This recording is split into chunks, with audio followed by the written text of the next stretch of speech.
A ver, está con nosotros Mónica Yaya, expresidente de la OCE, para poder conversar sobre este y otros temas, porque realmente, Mónica, bienvenida. ¿Qué está pasando en el Perú?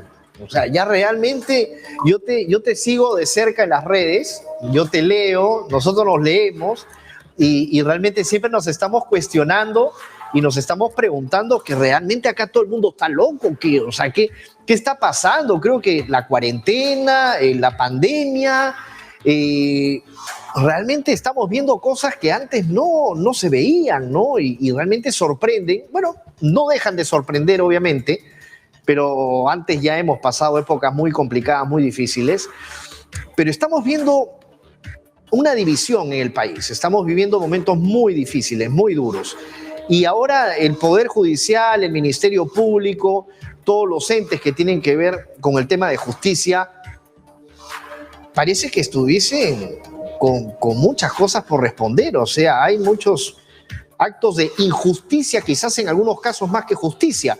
¿Cuál es tu posición al respecto? Gracias, Mario. Muy buenas noches por esta invitación. Lo que yo creo es que aquí hay dos cosas que confluyen peligrosamente, y uno es la falta de sanción para todos aquellos que puedan haber incurrido en actos de corrupción y que lamentablemente son separados, diferenciados, dependiendo de la ideología política que se presuma que pueden tener, ¿no? Si son de la ideología política del partido gobernante, no hay nada que investigarles, al contrario, podrían ser calificados como héroes. Así es. En cambio, si son quienes participan de investigaciones a quienes están gobernando, se los califica de manera estricta, ¿no? Arbitraria, y hasta ya darles la calificación de delincuentes y quitarles los cargos a los que han ellos arribado quizás de la misma manera que los otros fiscales, como es el caso del señor Chávarri. Y el otro elemento que peligrosamente confluye con la falta de sanción a todos aquellos que puedan cometer actos de corrupción, no una sanción igualitaria o un procedimiento igualitario en igualdad de condiciones para todos. El otro elemento que se adiciona es el de la venganza política. Entonces, es imposible hablar de una resolución justa en el caso del señor Chávarri, porque para que sea justa también tendría que estar sancionada la señora Zoraida Ábalos, ¿no? En virtud a las manifestaciones que dio, por ejemplo, Karen Roca sobre las coordinaciones que hacía la señora Zoraida Ábalos con el presidente vacado, el corrupto Martín Vizcarra, ¿no? O por qué la señora Zoraida Ábalos nunca dispuso el inicio de las acciones penales contra algunos ministros de Estado en la contratación del señor Richard Cisneros, y ahí, o porque Mónica, nunca dispuso el inicio de investigaciones por los cargos que hay sobre Martín Vizcarra, no como presidente de la República, sino como gobernador de Moquegua. Es decir, ni siquiera se dispuso el inicio de las investigaciones. No estamos hablando de prisiones preventivas, sino del inicio de investigaciones, y eso no lo hizo Zoraida Ábalos, y hay muchas manifestaciones de testigos que señalan que ella coordinaba con Martín Vizcarra a puerta cerrada. Entonces, si se tratara de un acto de justicia, la destitución del señor Chávarri, también estaría en estos momentos destituida la señora Zoraida Ábalos. Eso es algo y como que no lo está, no podemos sino calificar como un acto de injusticia y de venganza lo que se está cometiendo con el señor Chávarri, como también se está cometiendo con el señor Edgar Alarcón. No conozco a ninguno de ambos abogados, profesionales, ¿verdad? Pero lo que yo advierto es que hay contra ellos un acto de venganza por haber iniciado investigaciones contra Martín Vizcarra. Ahora, Mónica, esto llama muchísimo la atención también, claro, como tú bien dices, no extraña, pero sí tenemos que decirlo, ¿no? Se critica de que el cargo para destituir a Chávarri fue el haber negado que fue a la casa de Antonio Camayo, pero Vizcarra también negó conocerlo y negó haber ido a su casa, pero hay hasta foto con el señor Camayo y encima fue también a la toma de mando, fue invitado a la toma de mando. Entonces, por eso digo, ¿hasta cuándo vamos a estar en esta misma situación en la cual para los amiguitos de verdad, contigo no va a pasar nada? O sea, hasta el Jurado Nacional de Elecciones, que hasta ahora no saca el veredicto final de lo que va a suceder con el futuro del candidato Vizcarra, del expresidente. O sea, ¿por qué? ¿Hasta cuándo vamos a estar, no, se van a estar burlando en nuestras caras? O sea, es una guerra esto, ¿no? O sea, es una división total.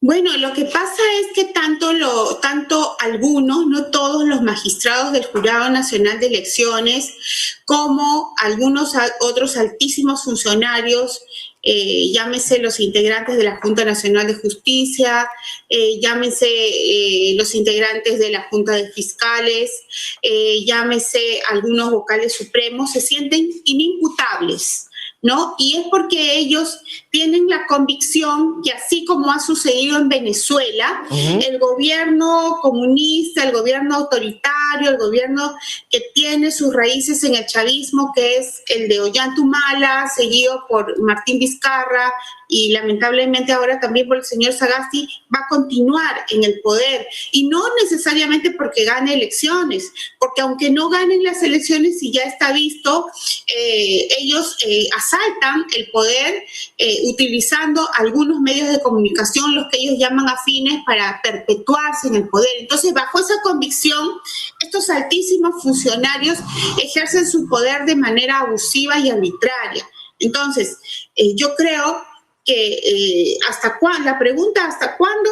En realidad es hasta cuando el pueblo lo quiera, ¿no? Y hasta cuando la mayoría que está todavía ciega y que todavía se deja engatusar por los cantos de sirena de los candidatos del señor Vizcarra, reaccione, ¿no? Se necesita que reaccionen y elijan un presidente, un poder ejecutivo y congresistas mucho más apegados a la justicia. Yo no digo que haya seres humanos perfectos, pero lo que necesitamos en estos momentos es un equilibrio.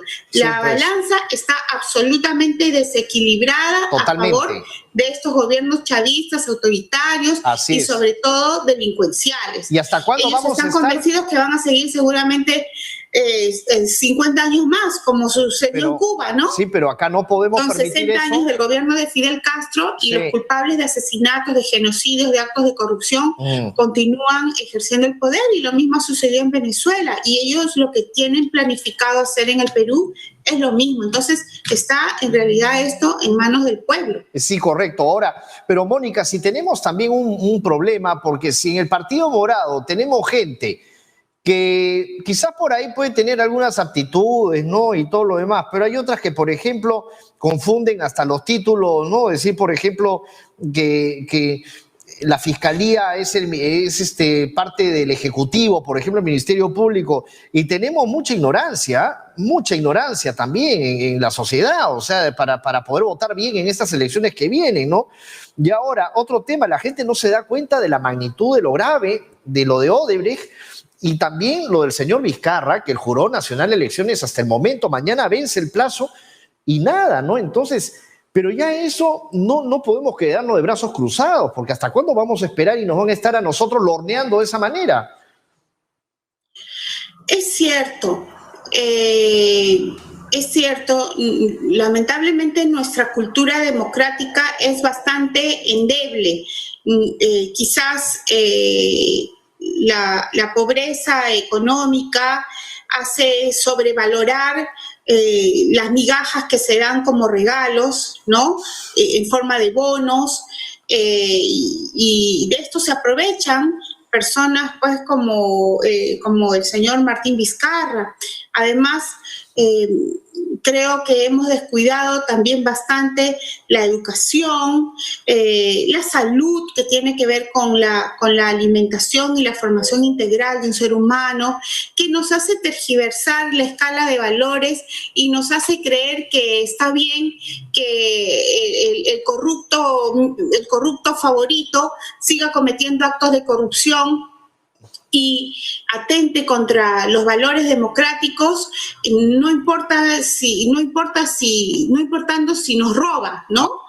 Lo único que queremos es que y votar por el mal menor al grupo político que no es de mi agrado. Entonces, esto pues lamentablemente, mientras el pueblo no reaccione, no se eduque, no sepa distinguir lo bueno de lo malo, lo incorrecto de lo incorrecto, lo democrático de lo autoritario, va a continuar, se irá por unos años y regresará nuevamente. Tiene que ver mucho con la moral de la nación. Y es por eso, por ejemplo, que hubo un grupo de personas que no estuvo de acuerdo con la vacancia de Martín Vizcarra. No obstante estar claro que el señor Martín Vizcarra es un personaje corrupto, pero es que quienes alentaron las marchas para que regrese el señor Vizcarra, porque esa es la verdad, y así lo ha reconocido el Partido Morado, quienes alentaron esas marchas han apelado a esta tergiversación de los valores morales de nuestra nación, de nuestra ciudadanía, y es por eso que nosotros seguiremos pobres, porque aprovechando esta falta de valores nos seguirán robando en nuestras narices y muchos de nosotros seguirán aprobando esos robos. Y seguiremos así con cuarentenas, y seguiremos también en lo mismo, sin vacunas, seguiremos sin camas, y seguiremos con el COVID. Pasará en el mundo y nosotros acá en el Perú lo vamos a tener como hemos tenido el dengue, la difteria, y continuará así por muchos años más. Muchas gracias, Mónica, por tu participación, y ahí nos estamos escribiendo como siempre y intercambiando ideas, obviamente viendo que tú eres bastante valiente, y eso hay que reconocer también, porque tú te estás enfrentando a un poder que hoy por hoy es muy difícil realmente, porque es complicado, pero bueno, hay que seguir luchando. Es complicado y es peligroso, y no por nada.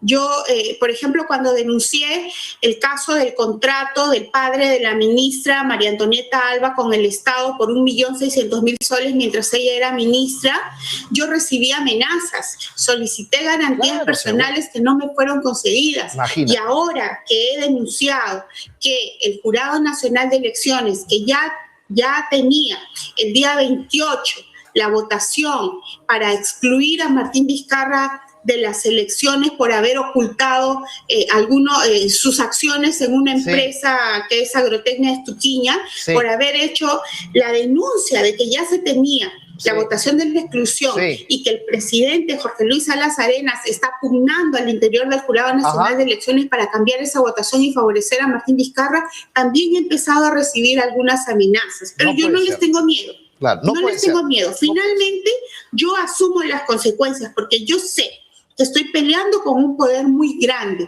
El señor Jorge Luis Salas Arenas tiene todo el poder del mundo, igual que el señor Martín Vizcarra. El señor Jorge Luis Salas Arenas es vocal supremo de la Corte Suprema de Justicia.